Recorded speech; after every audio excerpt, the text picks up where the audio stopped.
آپ نے ذوالقرنین کے جب وہ قرآن پاک کی آیات پڑھی تو اس میں بھی ایک جو ہے جملہ ایک ایسا آتا ہے کہ ایک قوم ایسی تھی جس کے اور سورج کے درمیان کوئی آڑ نہیں تھی. سر سائنس کی کتاب ہے, لا ریب فی ایسے ہی نہیں لکھا ہوا. میں اس کتاب کو ٹھیک ہے میں ناظرہ کا پڑھنے کا لیکن قرآن پاک صرف اور صرف اور صرف اس لیے نہیں آیا کہ جی وہ بیٹی دی شادی کرنی ہے تو اتر آ کے بھیج دیو یا اس کو سمجھنا ہے. ٹھیک ہے یہ اس میں شک نہیں ہے کہ اس کو قرآن پاک کو پڑھیں اور وہ اس کے حرف کے اوپر آپ کو, لیکن ہمارے ہاں جو ہے نا وہ سمجھنے کی, قرآن پاک میں 300 سے زیادہ آیات ہیں, 387 ہیں یا 400 ہیں کچھ, لیکن 300 سے کم از کم زیادہ آیات ہیں جس میں اللہ یہ کہتا ہے کہ کوئی ہے جو سوچے سمجھے. کچھ سمجھتا نہیں ہے, کوئی دیکھتے نہیں ہو آسمان کیسے بنایا, دیکھتے نہیں ہو زمین ہے کیسے میں نے مسطح کی, دیکھتے نہیں ہو کہ سمندروں کی میں کشتیاں کیسے سمندر کا سینہ چیر کے جا رہی ہیں. اللہ احساس پیدا کر رہا ہے. اقرا کا مطلب ہے to learn not to read. مجھے اقرا کا مطلب سمجھتا ہے اقرا باسم ربک الذی خلق, پڑھو اپنے رب کے نام سے جس نے تخلیق کیا. پہلی ہی لائن میں اللہ کہتا ہے کہ سوچو تخلیق کیسے کیا ہے, پڑھو. اس نے یہ نہیں کہا کہ بس سامنے رکھ کے راٹی جاؤ. بڑا فرق ہے. انسان کو وجدان شعور سارا کچھ دے کے بھیجا ہے. یعنی بہت سارے ایسے جو ہے نا خیر لیٹ سپوز طوطا ہی ہے تو اس کو آپ قرآن پاک رٹا دیں تو اس میں اور آپ میں پھر کوئی فرق نہیں. بالکل سمجھ نہیں رہا وہ. میں چونکہ اس قسم کے دور سے گزرا ہوں. دوست میرے تھے, ایک میرا بہت اچھا دوست تھا, وہ آج مجھے یقیناً سن بھی رہا ہوگا, امریکہ میں ہوتا ہے. تو اس وقت جب اس کے پاس کوئی کام نہیں تھا نا تو وہ طوطے رکھتا ہوتا تھا.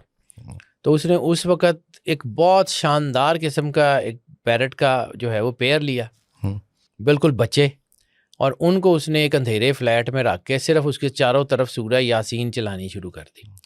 وہ 6 مہینے سال جب طوطوں نے صرف سورہ یاسین سنی تو 6 مہینے بعد وہ طوطے سورہ یاسین پڑھتے تھے. اس دور میں آج سے 25-30 سال پہلے کی بات کروں, تقریباً 20-25 سال پہلے کی بات کروں, اس وقت اس نے 10 لاکھ روپے کا وہ پیئر بیچا تھا. تو میں انہوں کہا سی میں کہا تو طوطے حافظ بناتے آپ تو کچھ کر لے. بہت خوب بہت. تو سر تھوڑی سی نا ہمیں یہ باتیں لوگوں کو سمجھتی ہیں کہ شاید ہم نا وہ مطلب اللہ نے عقل والوں کے لیے دین بھیجا ہے. جس نے دیا اس کا تعارف ہے انا مدینہ العلم. بالکل سرکار ختمی مرتبت بادشاہ کنین انا مدینہ العلم والی بابوہا. اس کو سمجھیے پھر آگے بڑھیے. اب ہمارے ساتھ پرابلم یہ ہوئی کہ ہم نے اپنی سیٹس آف نالج کو خود ہی ختم کر دیا. ایسے ہی ہے. ہم نے صرف اور صرف امپیریلزم کی جو ہے وہ اس کو کیا کہہ سکتے ہیں کہ مطلب امپیریلزم کی فلیٹری میں یا امپیریلزم کو اپنی زندگی پہ طاری کر کے تو ہم نے اپنے جو سورس آف نالج تھے ان کو ختم کرنا شروع کر دیا.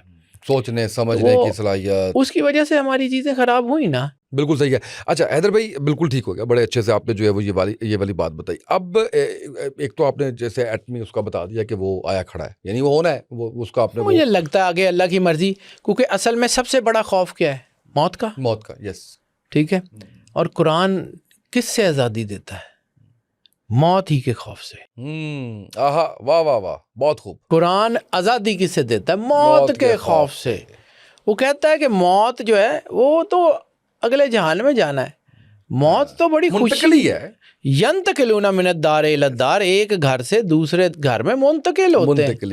ٹھیک ہے, بالکل صحیح ہے. اور انا للہ و انا الیہ راجعون میں اس کا تاج ہے کہ ہم نے اللہ کو جانا ہے. تو سر میں اپنی ذات تک, میں کسی کو نہیں کہتا, لیکن میری ذات میں میری زندگی کا سب سے جو شاید کامیابی والا لمحہ ہوگا نا, وہ ہوگا کہ میں مالک کے سامنے اپنا ایمان بچا کے لے جاؤں انشاءاللہ. کبھی اگر یہ سوچئے گا کہ وہ مولا امیر کائنات سرکار مولا علی ابن علی ابی طالب علیہ الصلوۃ والسلام, انہوں نے فزت و ربک الکعبہ کہا کیوں تھا؟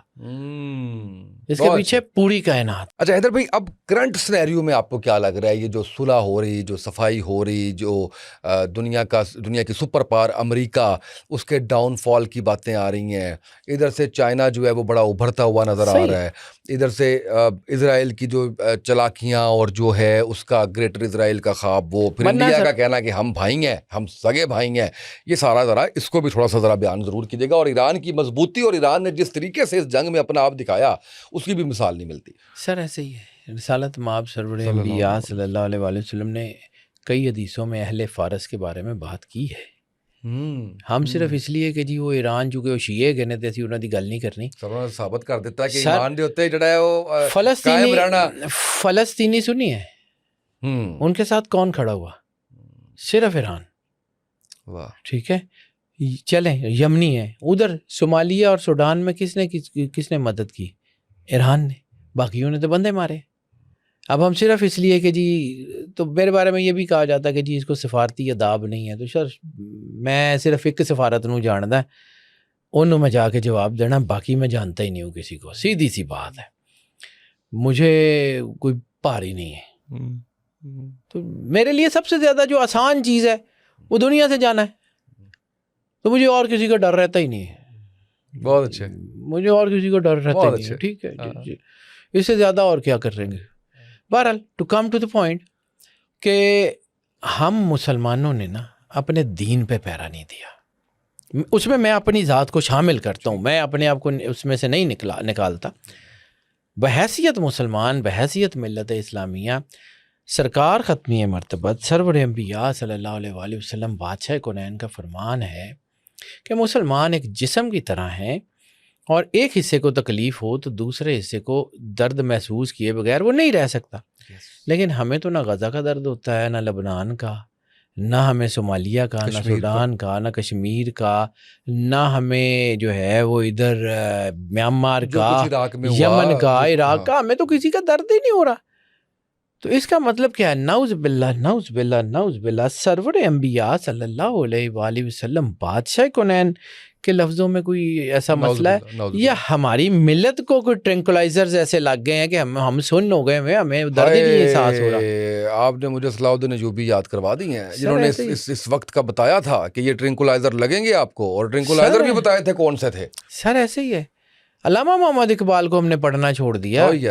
سر آج کے سینیریو میں نا علامہ محمد اقبال کا ایک مصرع مجھے بار بار گونجتا ہے. تہران ہو گر عالم مشرق کا جنیوا شاید کہ کرۂ ارض کی تاریخ بدل جائے. اور بدل رہی ہے. اور کرۂ ارض کی تقدیر بدلنی ہے.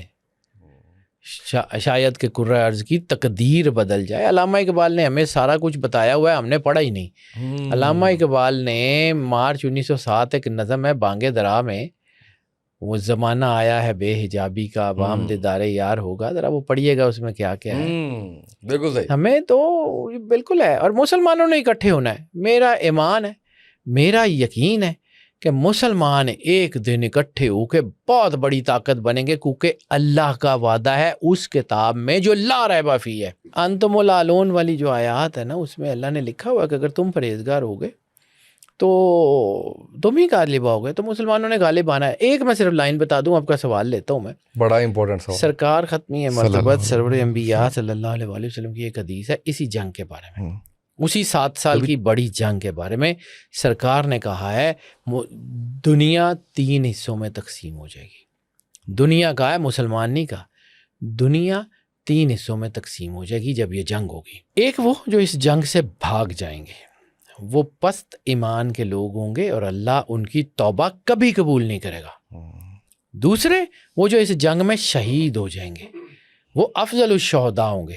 اس میں ایک بہت بڑی مستند روایت جناب ابو ہریرہ کی ہے کہ انہوں نے رسول اللہ صلی اللہ علیہ وآلہ وسلم بادشاہ کونین سے پوچھا کہ یا رسول اللہ کیا میں اس میں ہوں گا؟ تو سرور انبیاء صلی اللہ علیہ وآلہ وسلم کا فرمان ہے نہیں تم اس میں نہیں ہوگے. وہ آخری زمانے کی جنگ ہے. اس کا مطلب ہے کہ وہ اس دور کی جنگوں کا ذکر نہیں تھا وہ اس کا ذکر تھا.